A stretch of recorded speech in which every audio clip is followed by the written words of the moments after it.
A very big welcome to you. For some time now, we have been seeing you all over the world, traveling with the message of malaria, anti-malaria, fighting the malaria scourge. We want to tell you to tell us a little account of what's happened in Antarctica, especially your movement there, and the message you have for we here in Nigeria concerning this malaria scourge. Thank you very much. My trip to Antarctica became very important at a point simply because I had gotten in touch with some scientists who directed that we meet there. As a matter of fact, Antarctica is a country that is not habited by anybody, per se. But there are 12 countries that have research bases there.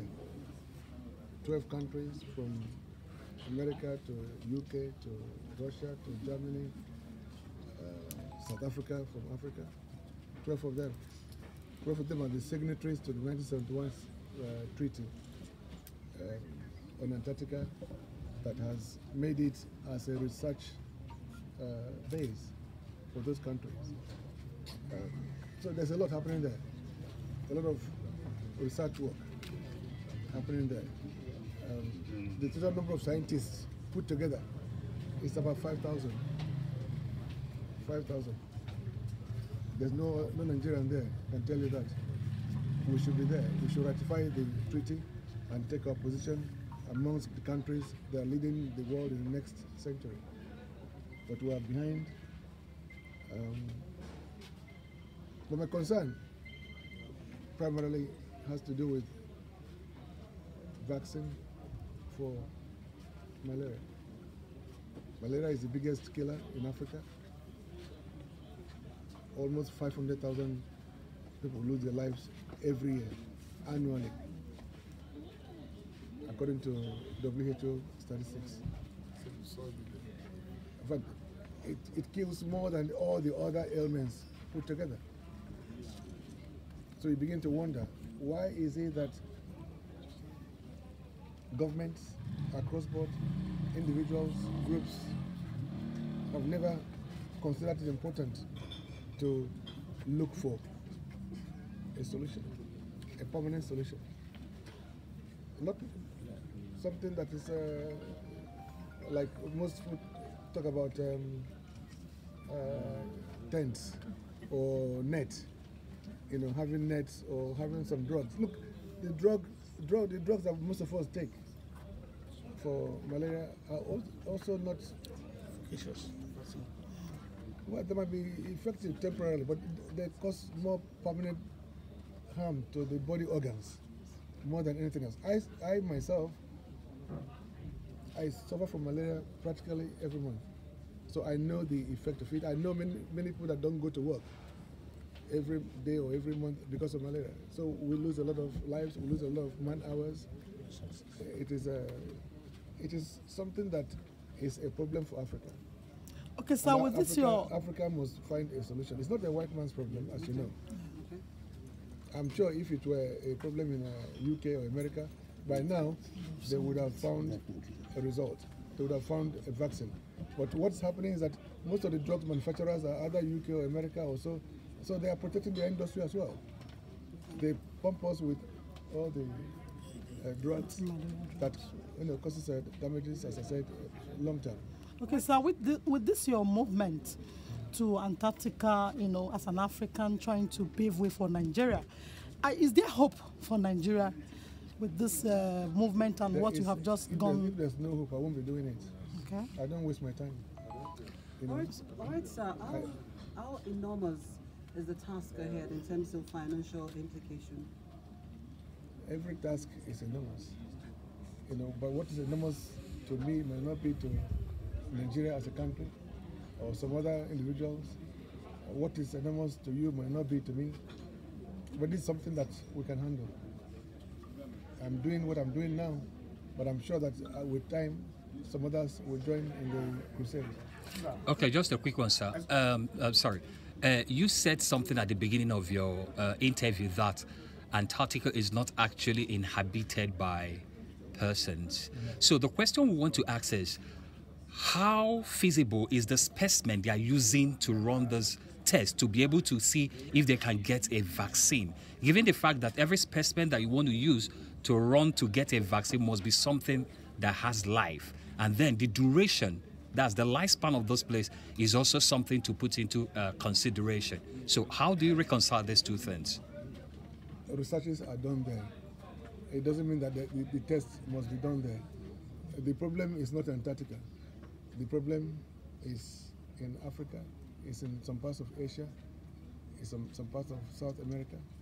So, yes, they will do the work they are doing there, but in terms of clinical analysis and trials, those will be done where the problems are the endemic areas. Okay. Thank you, sir. Yes. We have seen a lot of professors here. Have you got anything to do with the malaria research? Well, these are professors, and as professors, I'm sure they will speak for themselves. The authorities, you know. Yes, Professor, you can introduce yourself. Thank you very much. Thank you for giving us the opportunity to talk with you. I have my colleagues here. Professor Raya, your name? My name is Professor Aniocha North. I was one time the Vice Chancellor of Igbenedion University, one time the Vice Chancellor of Tansen University. I'm now the Chairman of Project Implementation Committee of Proposed Stars University. I was a Professor of Microbiology at University of Benin. My colleagues are here, Professor Hafuna. Professor Hafuna is also a Professor of Microbiology of University of Benin, who has worked extensively on the efficacy of measles vaccine. So he's an expert in vaccine production. Next is Professor Sumbo, a Professor of Biochemistry of University of Benin. Professor Sumbo has worked extensively on analysis of the protein profile of immunogenic vaccines. Of course, Oviero is also our colleague. He's a member of Project Implementation Committee of Stars University. He has also worked extensively on malaria vaccine. Professor Oviero is from Bendel State University.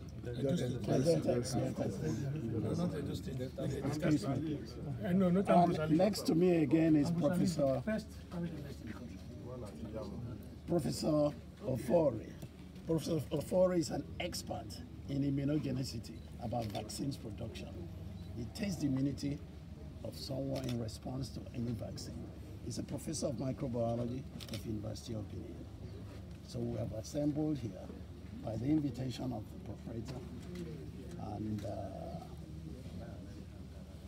the visionary man who is heading eradication of malaria. And that's why we are brainstorming. I think what we have done today is to do an extensive literature review to see a status report on malaria vaccine. Another thing is, he's ready to fund the research, and he's directed us within 2 weeks or so to develop a template for the funding of the malaria research. We've discussed with our broad mind extensively, and that is why we are here today. We have to be very, very grateful to him. Thank you, sir. Sir, you have also been working on the Stars University. We're not here for something. We're here strictly on the malaria. But let me tell you, apart from the research, which is going to be conducted across Africa, at least through 5 universities, we're also looking at how to clean up Nigeria. And the clean up Nigeria involves sanitation and fumigation. And this is where the public will participate. Everybody must be involved.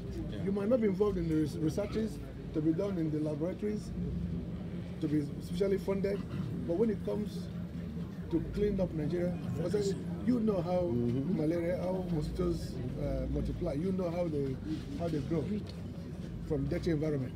Arguably, we have a very dirty environment everywhere across the country. So when the time comes, you just be ready, because every one of you must participate on getting Nigeria cleaned up. We must do it together. It's going to involve a lot, but just watch out for the details. Sir, is there a promise for this 2020? Time is not something I can tell you. We are starting now. The year is still quite young. I'm sure that within this year, a lot will be achieved. Right. Yes, a lot will be achieved. Thank you very much. But at least the vaccine production, I was talking to the profs. I said 3 years should be enough. 3 years should be enough to get the vaccines, clinically tested and approved by relevant authorities within Nigeria and outside Nigeria. But in terms of clean up Nigeria, this must be done. We must do that this year. Okay, sir. Hello, sir. Sir, apart from you that in Nigeria that has taken it upon yourself to fighting malaria in Africa, are there any other country that has identified with you in fighting this cause? Yes, of course, yes. South Africa has, Burkina Faso has, Ghana has, and we're going to tell all the countries. We are doing a lot in terms of educating. They know, because they also suffer from malaria. Malaria is not exclusive to Nigeria. Sorry, before you go, sir, do you have any partnership with the federal government, the Ministry of Health, with regards to this move that you have embarked on? Yes, we are working with the federal government. We will work with. Yesterday, the IG of police said that the police will partner with us in all this. Last month, the military actually visited me to say that they want to partner with us. So we're Ministry of Education, Ministry of Health, Ministry of Environment and Information. It is not something that my foundation can handle alone. We need government support. We need governors to support us. We need local government chairmen to also work with us. And of course, the people, they must also work with us. Thank you very much.